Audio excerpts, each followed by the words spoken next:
பிரதமர் Datuk Seri Anwar Ibrahim இன்று நாடாளுமன்றத்தில் தகுதியுள்ள இ-ஹெயிலிங் ஓட்டுநர்களுக்கான புடி 95 பெட்ரோல் மானிய ஒதுக்கீட்டை உடனடியாக மாதத்திற்கு 300 லிட்டரிலிருந்து 800 லிட்டராக உயர்த்துவதாக அறிவித்துள்ளார்.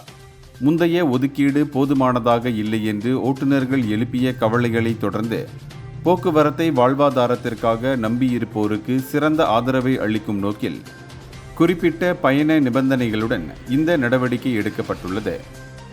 அன்வார் மேலும் கூறுகையில், விமான நிலைய டாக்ஸிகளும் இனி பெட்ரோல் மானிய கட்டுப்பாட்டு அமைப்பு மூலம் மானிய விலையில் RON 95 எரிபொருளை பெற தகுதியுடையவர்கள் என்றும் தெரிவித்தார். அத்துடன் உலக வங்கி முன்மொழிந்த விலையேற்றத்தை பண பட்டுவாடாவுடன் இணைக்கும் திட்டத்தை பிரதமர் நிராகரித்த நிலையில் எரிபொருள் விலையை குறைவாக வைத்திருக்க அரசு உறுதி பூண்டுள்ளதாகவும் மீண்டும் வலியுறுத்தினார். இந்த முடிவு களத்தில் உள்ள உண்மையான தேவைகள் மீது கவனத்தை காட்டுவதுடன் மக்களின் நலனை பாதுகாக்கவும் எரிபொருளின் மலிவு விலையை தொடர்ந்து பராமரிக்கவும் அரசு எடுக்கும் தொடர்ச்சியான முயற்சிகளை பிரதிபலிக்கிறது. இந்தியர்களின் இதய குரல் மக்களோசை.